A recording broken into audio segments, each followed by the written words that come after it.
She walked quietly into the lecture hall, a simple woman in a gray cardigan. When the elite professor forced her to solve an impossible equation, everyone exchanged smirks. They were about to witness mathematics history and the most satisfying comeuppance this university had ever seen. The lecture hall at Texas State University buzzed with anticipation as Professor Richard Harrington made his way to the podium. His reputation preceded him, distinguished mathematician, department head, and notorious for his disdain toward anyone he deemed intellectually inferior. Sarah Mitchell slipped into the back row, smoothing her simple gray cardigan over her white blouse. At 37, she stood out among the graduate students, but she wasn't there to blend in. She was there to learn. Today's symposium will address Riemann's hypothesis and its implications for quantum computing, Harrington announced, his voice commanding immediate silence.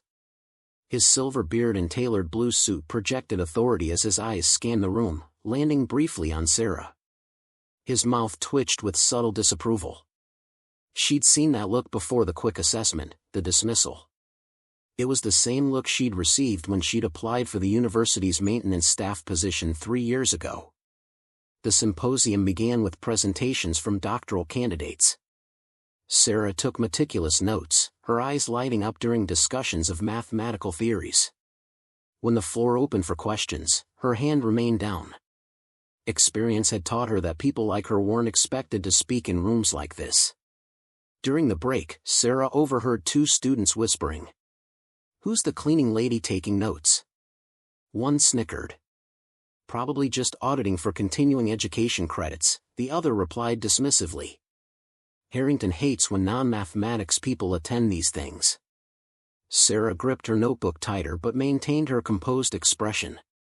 They didn't know that mathematics had been her companion since childhood, that she taught herself advanced calculus between night shifts while raising her daughter alone. They couldn't see the equations that danced in her mind when she closed her eyes.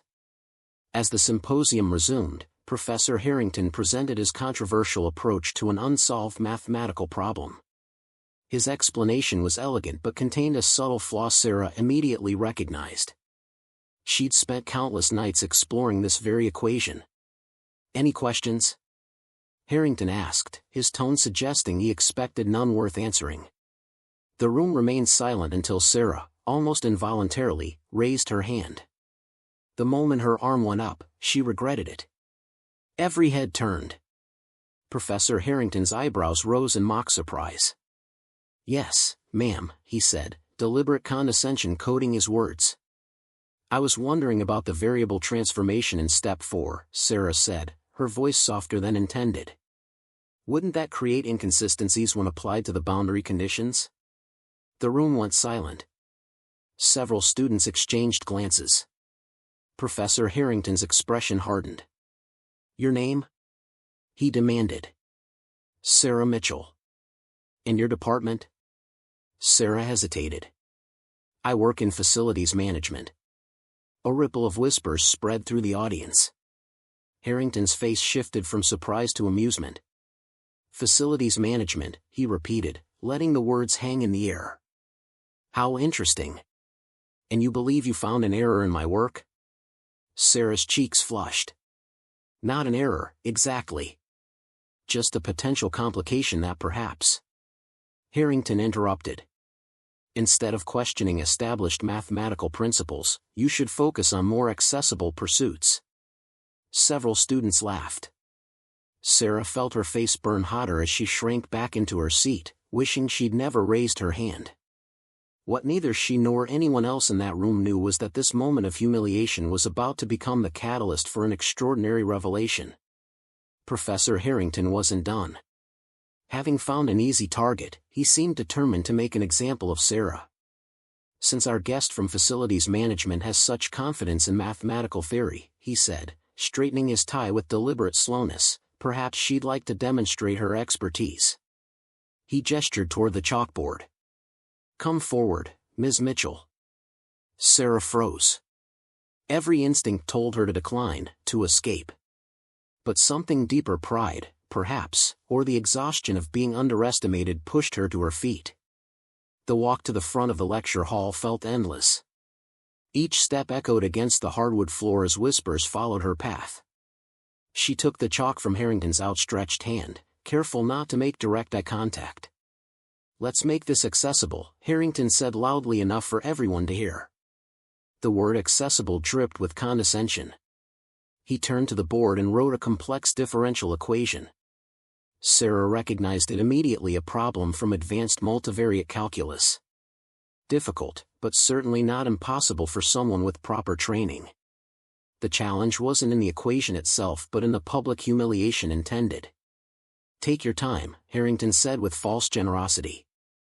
"We're all eager to learn from diverse perspectives." More laughter rippled through the audience.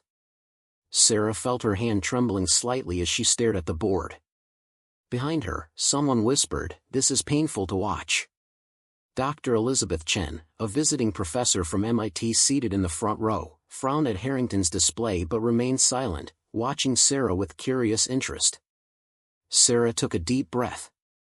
The numbers and symbols on the board began to arrange themselves in her mind, falling into patterns she'd recognized since childhood. She'd never had formal education beyond community college, but mathematics had been her refuge during long nights after her husband left, after her daughter went to sleep, during breaks between cleaning bathrooms and mopping floors. She raised the chalk and made her first mark. "Perhaps we should simplify," Harrington began but stopped when he saw Sarah confidently writing. The room grew quiet as she worked methodically through the problem. Her initial nervousness faded as she lost herself in the elegant dance of mathematics. She wasn't in a judgmental lecture hall anymore, she was in her own mind, where numbers had always made perfect sense. After 2 minutes of absolute silence, Sarah finished the final step, placed the chalk down, and stepped back. Harrington stared at the board, his expression shifting from smugness to confusion. He scanned her work, looking for mistakes but found none. The solution was not only correct but executed with surprising elegance. "That's correct," he admitted reluctantly. Though anyone with basic calculus training could have managed it. Dr. Chen's eyebrows raised slightly as she exchanged glances with a colleague. Harrington, unwilling to concede defeat so easily, quickly erased the board. "Let's try something more challenging," he said, the edge in his voice more pronounced. "Something from my current research." He wrote a new equation, one Sarah didn't immediately recognize. This wasn't standard curriculum. It was cutting-edge theoretical mathematics, the kind published in specialized journals. "This problem has implications for quantum computing encryption," Harrington explained to the room, though his eyes remained fixed on Sarah. "If you prefer to return to your seat, I would certainly understand." The challenge hung in the air like a gauntlet thrown. The room held its collective breath, waiting for Sarah's retreat. Instead, she picked up the chalk again. Sarah examined the new equation, her initial confidence wavering. This was different, complex, abstract, with notation she'd never encountered in her self-study. For a moment, doubt crept in. Maybe she had overstepped. Maybe Harrington was right about her place. The silence in the room grew heavier as seconds ticked by. Students leaned forward in anticipation, some with pity in their eyes, others with barely disguised amusement. "As I suspected," Harrington said, reaching for the chalk. "Perhaps we should continue with the symposium." "Wait," Sarah said quietly, pulling the chalk back. Something had clicked. A pattern within the chaos of symbols. She remembered an article she'd read last month during her lunch break, hunched over a library computer. It had discussed a novel approach to quantum encryption mathematics.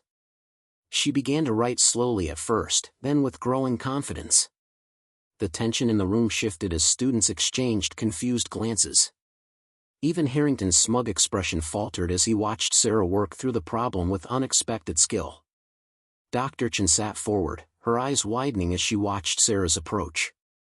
It wasn't just that Sarah was solving the problem, she was taking an unconventional route, one that showed remarkable intuition. Halfway through the solution, Sarah paused, frowning at her work. There was a barrier. The equation seemed to lead to a dead end. Harrington's mouth curled into a satisfied smile. "A valiant attempt," he said, reaching again for the chalk. Sarah didn't relinquish it. Instead, she stared at the board, her mind racing. The room faded away as she focused entirely on the problem before her. Then, like a key turning in a lock, she saw the pathway forward, an elegant transformation that would simplify the entire equation. She began writing again, more confidently now. The scratching of chalk against board was the only sound in the hushed hall. When she applied her transformation, audible gasps came from the front row where the senior faculty sat. Dr. Chen whispered something to her colleague, who nodded vigorously. Harrington's face had lost all color. He was no longer watching Sarah's solution with disdain but with growing alarm. What she was doing shouldn't have been possible, especially not from someone without formal training. "That's not the standard approach," he said sharply. Sarah didn't respond. She couldn't.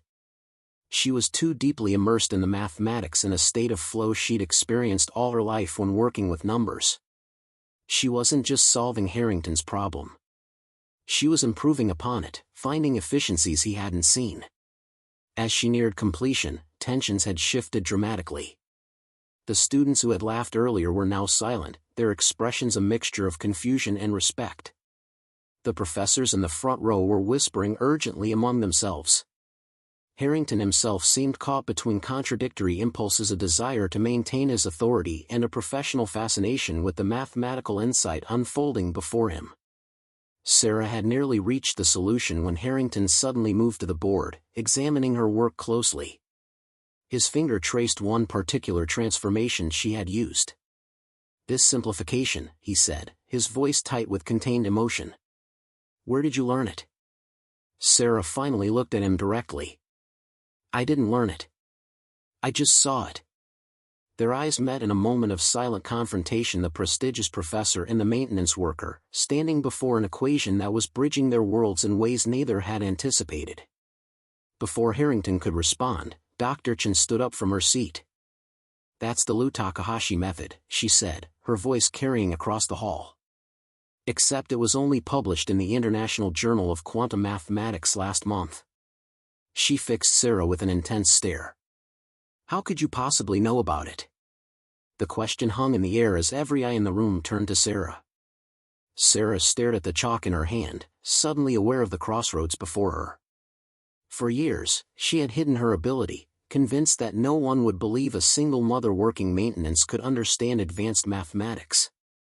She'd been comfortable in the shadows, learning quietly, keeping her passion private. But now, exposed in the spotlight, she had to choose: retreat into the safety of anonymity or stand in her truth. "I didn't know it was called the Lu Takahashi method," she said, her voice stronger now. "I've never had formal training beyond community college." "Impossible," Harrington scoffed, though his voice lacked conviction. "These concepts require years of specialized education." Dr. Chen approached the board, examining Sarah's work more closely. "Yet here it is, perfectly executed." She turned to Sarah. "How?" Sarah took a deep breath. The weight of everyone's attention pressed against her. In that moment, she thought of her daughter, Lily, who was working double shifts to save for college, a daughter who had watched her mother shrink herself for years to avoid judgment. "Mathematics has always made sense to me," Sarah said simply. "When I look at equations, I see patterns, connections. Solutions reveal themselves if I look long enough." A student in the third row spoke up. "But you work in maintenance. Why aren't you?" "Because life happens," Sarah interrupted, a hint of steel entering her voice. "I had my daughter young. Her father left. I needed stable work with health insurance." She gestured to the partially completed solution on the board. "This doesn't pay bills or provide health care for a child." The room fell silent as the reality of her circumstances settled over the academic audience. "But why attend this symposium?" Harrington asked, genuinely puzzled now rather than condescending. Sarah met his gaze steadily. "Because I love mathematics. Because learning doesn't stop when life gets complicated."